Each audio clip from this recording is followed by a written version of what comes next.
उन्होंने कम से कम 15 लोगों को यही कह के बताया कि आप फ्लैट ले लो, हम फ्लैट मतलब फ्री सेल में दे देंगे।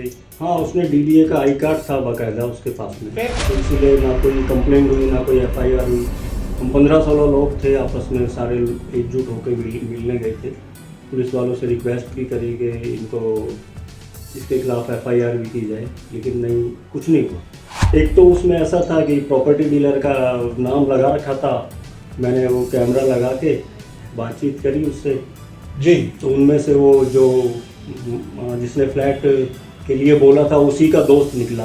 फिर उससे पता किया कि ऐसे वैसे है, तो फिर इस तरीके से इत्तेफाक से उसी ने फ़ोन उठाया।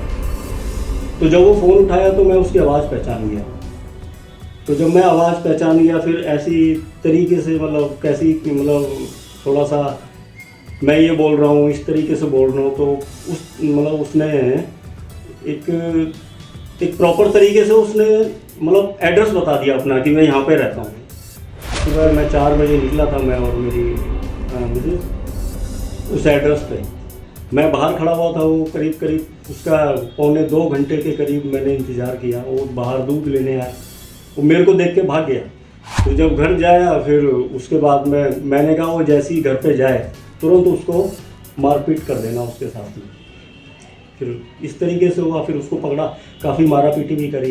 नमस्कार, आप देख रहे हैं कैपिटल हेडलाइंस और मैं हूं वात्सल्य राय। और आज आपकी मुलाकात कराने जा रहे हैं एक जासूस से, जासूस के जिन्हें आप पहचानते हैं। हमारे साथ कैपिटल हेडलाइंस पे भी आपने कई बार देखा है। और ज़्यादा रहस्य ना बनाते हुए मैं सीधे बता देता हूं कि वो हमारे कैमरामैन हैं, अक्सर कैमरे के पीछे रहते हैं। आज उनको हम कैमरे के सामने ला रहे हैं, जैसा हम कभी कभी लेकर आते हैं उन्हें। और लाने का एक खास मकसद है आपको सतर्क करना। बेसिकली उनका पेशा जासूसी नहीं है, लेकिन उनके साथ कुछ साल पहले एक ऐसा फ्रॉड हुआ। उस फ्रॉड के लिए जिन लोगों ने वो फ्रॉड किया था उन्हें पकड़ने के लिए उन्हें जासूस बनना पड़ा। उनके साथ उनकी वाइफ भी जासूस बनी, वो भी किसी और प्रोफेशन में है, कुछ और काम करती हैं। लेकिन क्योंकि रकम इतनी बड़ी थी, जिस तरह से उनके साथ ठगी की गई वैसी ठगी किसी के साथ भी की जा सकती है। इसी की जानकारी देने के लिए, सतर्क करने के लिए कि आपके साथ ऐसा कुछ ना हो, वो कहानी हम उनकी जुबानी ही आपसे सुनवाना चाहते हैं। तो कपिल कुमार जी, बहुत स्वागत है कपिल जी। और इस पूरे जो आपसे हम बातचीत करेंगे, मैं आपको जासूस के तौर पर लोगों से इंट्रोड्यूस करूंगा, आपकी बात करूंगा। जासूस के हम क्यों कह रहे हैं, क्या कहानी है, शुरुआत से अगर आप बताएंगे हमारे देखने वालों को तो बहुत अच्छा रहेगा। बहुत स्वागत है सबसे पहले आपका। तो आप कहानी बताइए, संक्षेप में बताइए।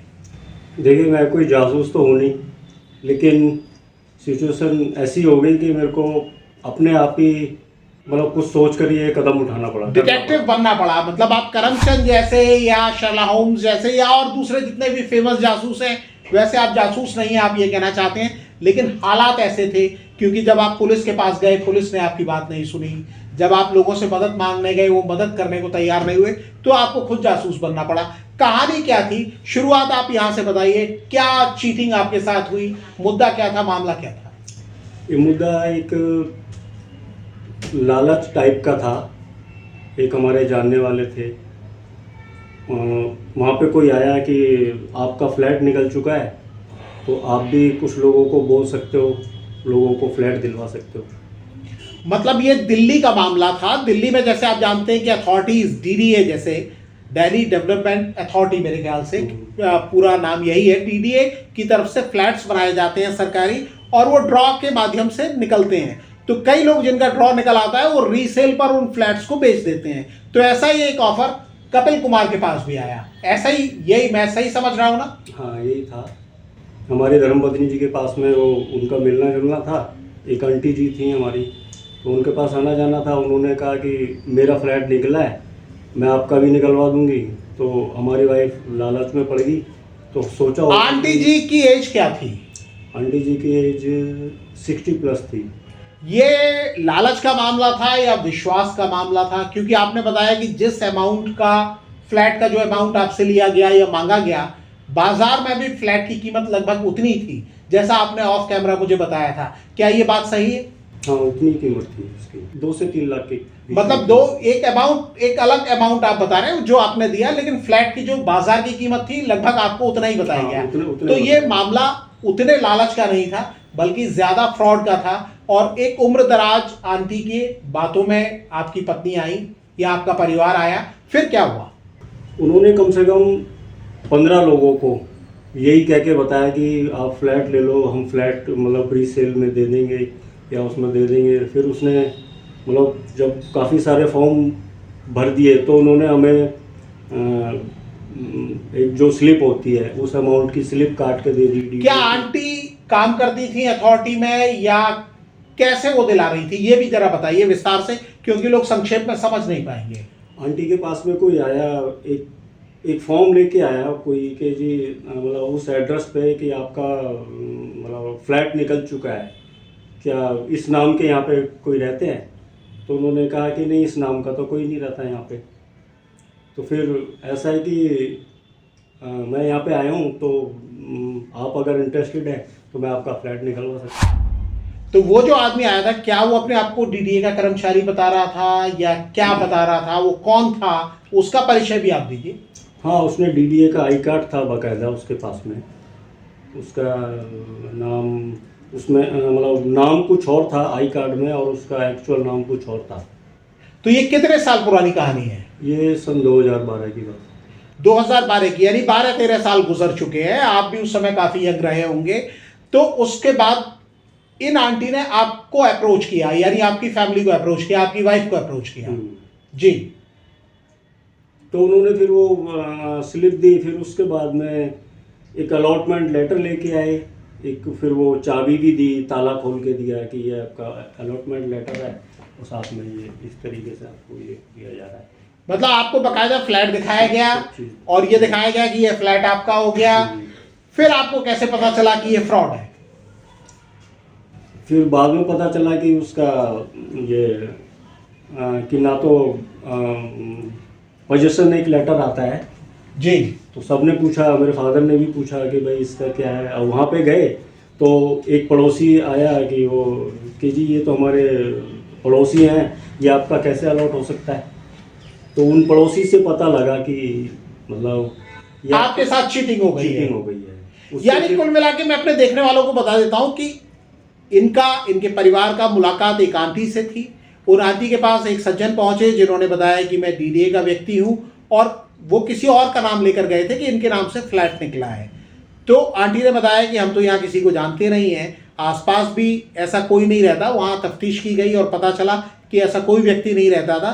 तो उस लड़के ने, जो भी लड़का व्यक्ति उनके पास पहुँचा था, उसने साफ तौर पर उनको बताया कि अगर आप इंटरेस्टेड हैं तो हम आपको भी फ्लैट दिला सकते हैं, और इस लोकेलिटी में दिला सकते हैं, आप चल के देख सकते हैं। फिजिकली वो फ्लैट तैयार थे।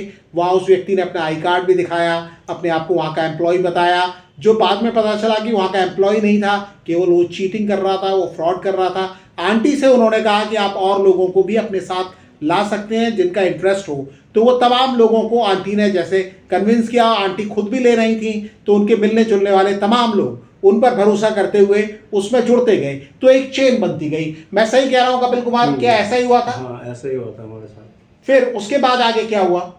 उसके बाद जब सारी चीज़ें पता चली, फिर हम पुलिस के पास गए।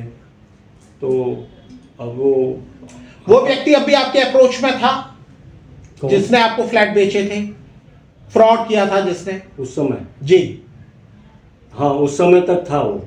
अच्छा। फिर उसके बाद फिर हम पुलिस में कंप्लेंट लिखाने गए, तो कंप्लेंट हमारी लिखी नहीं पुलिस ने। क्यों? वो क्योंकि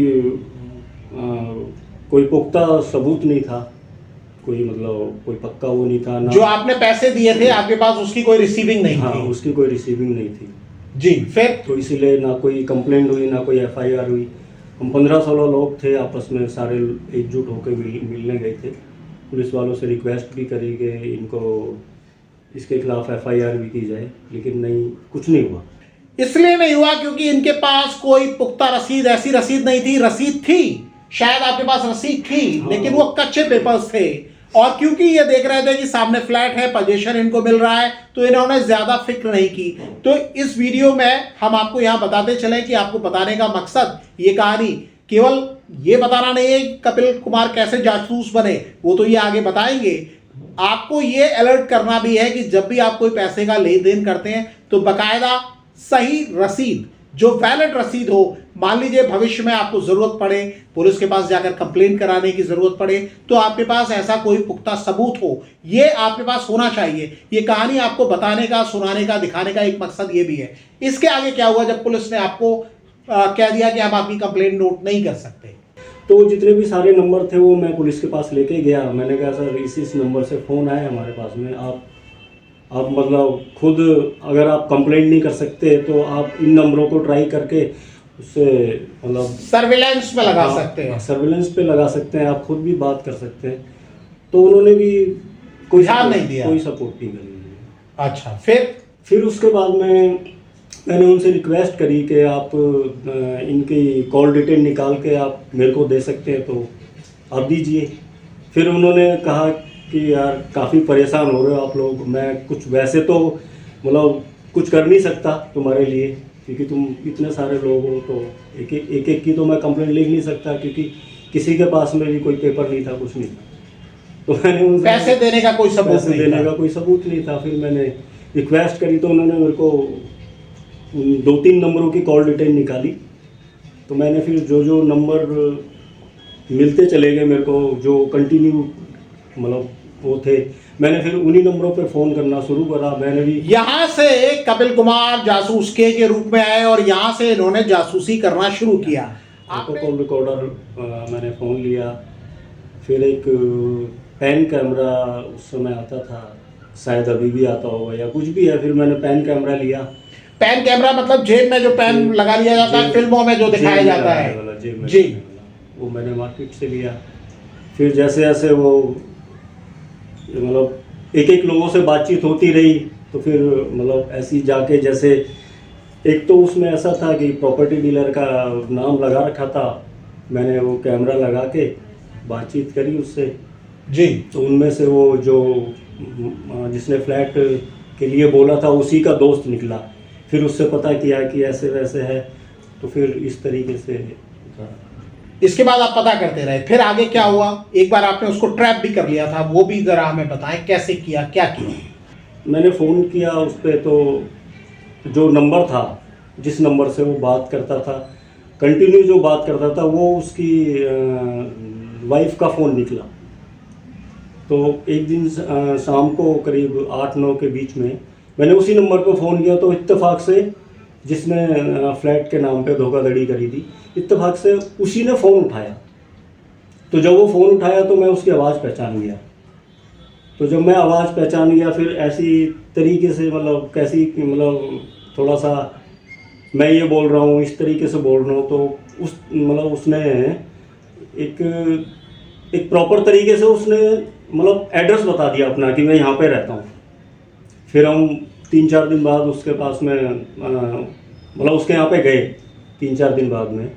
तो सुबह मैं 4 बजे निकला था, मैं और मेरी मिसेस, उस एड्रेस पे मैं बाहर खड़ा हुआ था। वो करीब उसका 1.25-2 घंटे के करीब मैंने इंतज़ार किया। वो बाहर दूध लेने आया, वो मेरे को देख के भाग गया। फिर मेरी वाइफ वहाँ बैठी हुई थी, फिर मैंने कॉल किया उनको कि वो मेरे को देख के भाग गया है। तो फिर उसके बाद में उन्होंने कहा कि तुमने तो काम गड़बड़ कर दिया। मैंने कहा गड़बड़ कहीं नहीं करेगा, वो जाएगा कहाँ, घर ही जाएगा। फिर जब घर जाया, फिर उसके बाद में मैंने कहा वो जैसे ही घर पे जाए तुरंत उसको मारपीट कर देना उसके साथ में।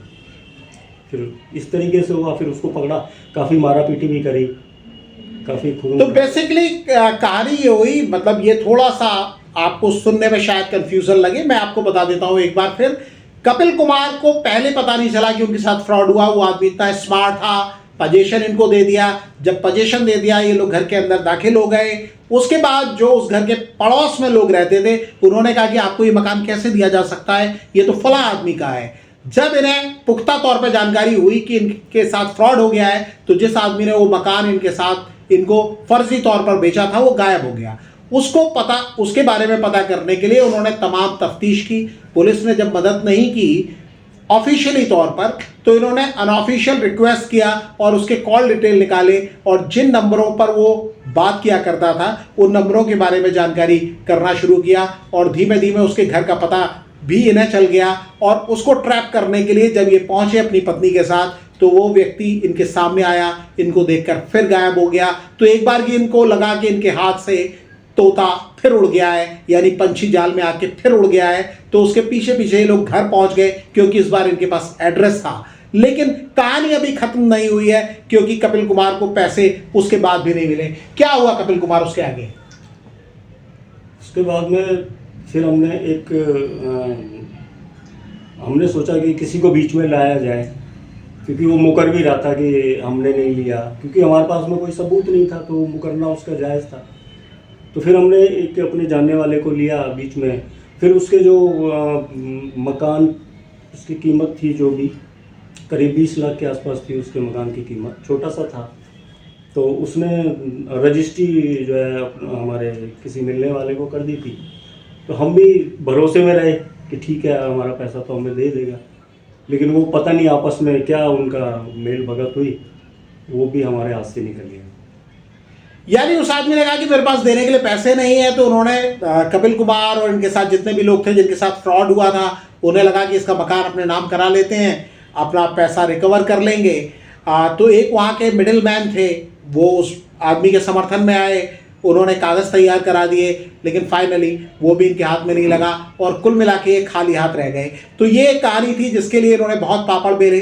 तो कुल मिला के अगर आप कुछ भी खरीदने जाते हैं, खासतौर पर प्रॉपर्टी या और भी कोई चीज़, अगर आपके पास पुख्ता जानकारी नहीं है, आप छोटे से लालच में आ जाते हैं, आपको लगता है कि आसान चीज़ें मिल रही, तो दुनिया में आप समझ लीजिए न तो कुछ मुफ्त मिलता है न कम कीमत में मिलता है। जहां आपको लगे कि लालच ज़्यादा है, यानी आपका फ़ायदा ज़्यादा हो रहा है, तो आपको दुगना सतर्क होना चाहिए, क्योंकि हो सकता है कि आप में से कई लोग इस तरह कोशिश ना कर पाएँ जैसे कपिल कुमार जासूस के बने, आप शायद ना बन पाएँ। आपको बचाएगी आपकी सावधानी, आपकी अलर्टनेस, आपकी जागरूकता और सही जगह से सही चीज़ों की खरीदारी करें। अगर कोई आपको लालच देता है तो उस लालच में आने का फ़ायदा नहीं है, नहीं तो आप कपिल कुमार की तरह या इनके दोस्तों की तरह लाखों रुपए गंवा भी सकते हैं। हालांकि इन्होंने एक बार उस आदमी को पकड़ भी लिया था, लेकिन हाथ में आके भी वो पंछी उड़ गया। तो कपिल कुमार, आपने अपनी स्टोरी हमारे साथ शेयर की, आप दूसरों को सतर्क करना चाहते थे, आपने कहानी हमें बताई, आपका बहुत आभार, शुक्रिया। और हम उम्मीद करते हैं कि आपकी जासूसी रंग लाए, आज नहीं तो कल, क्योंकि आपने उम्मीद नहीं छोड़ी है, तो आपका पैसा आपको वापस मिले।